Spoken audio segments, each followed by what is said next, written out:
ஆண்டவரும் இரட்சகருமாகிய இயேசு கிறிஸ்துவின் ஒப்பற்ற நாமத்தில் இன்றைய தேவனுடைய வார்த்தைக்கு உங்களை அன்போடு வாழ்த்துகிறேன். சங்கீதம் 66:5 சொல்லுகிறது, தேவனுடைய செய்கைகளை வந்து பாருங்கள், அவர் மனுபுத்திரரிடத்தில் நடப்பிக்கும் கிரிகையில் பயங்கரமானவர். கடலை உலர்ந்த தரையாக மாற்றினார், ஆற்றை கால்நடையாக கடந்தார்கள், அங்கே அவரில் கலிகூர்ந்தோம். இஸ்ரவேல் புத்திரர் எகிப்திலிருந்து புறப்பட்ட பொழுது அவர்களுக்கு சிவந்த சமுத்திரம் ஒரு பெரிய தடையாக இருந்தது. வனாந்தரம் அவர்களுக்கான வழியை அடைத்து போட்டது. பார்வோனுடைய ரதங்கள் புறப்பட்டு வருகிறது.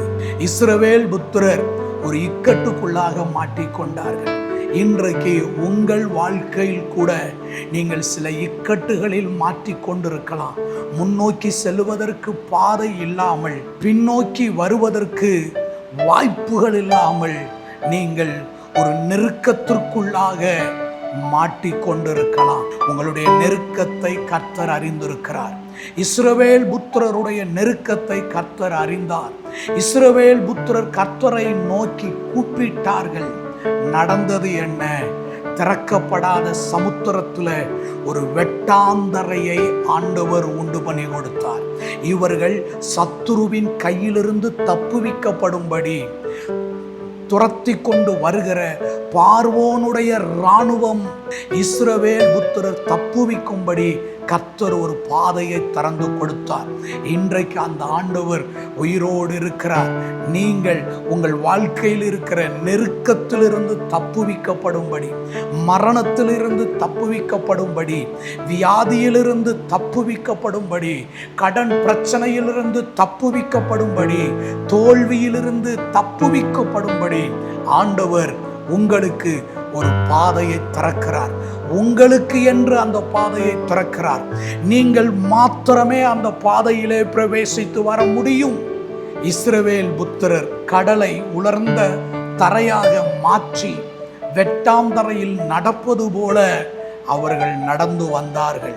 இஸ்ரவேல் புத்திரர் நடந்து வருகிறதை கண்ட பின்தொடர்ந்து வந்த பார்வோனுடைய சேனைகளும் அந்த சமுத்திரத்திற்குள் உள்ளே நுழைந்த பொழுது அந்த பாதை அடைக்கப்பட்டது. மதிலாக எழும்பி நின்ற சிவந்த சமுத்திரத்தினுடைய தண்ணீர் அவர்களை மூழ்கடித்தது. தேவப்பிள்ளையே, தேவன் உங்களுக்கு என்று திறந்த வழியில் நீங்கள் மாத்திரமே ஆசீர்வாதத்தோடு, சுகத்தோடு, பலத்தோடு பிரவேசிப்பீர்கள். உங்களை பின்தொடர்ந்து வருகிற சத்துருவுக்கு அந்த பாதை ஆசீர்வாதத்தினுடைய பாதை அல்ல, அழிவின் பாதையாய் மாற்றப்படும்.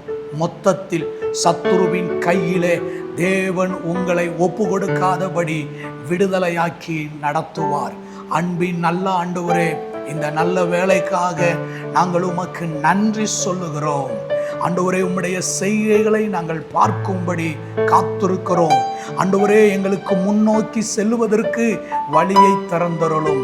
எங்களுக்கு பின்பாக துரத்தி கொண்டு வருகிற சத்துருவை நிர்மூலமாக்கி போடும். உம்முடைய திருக்கரத்தில் எங்களை ஒப்பு கொடுக்கிறோம். இயேசு கிறிஸ்துவின் நாமத்தில் பிதாவே, ஆமேன். God bless you.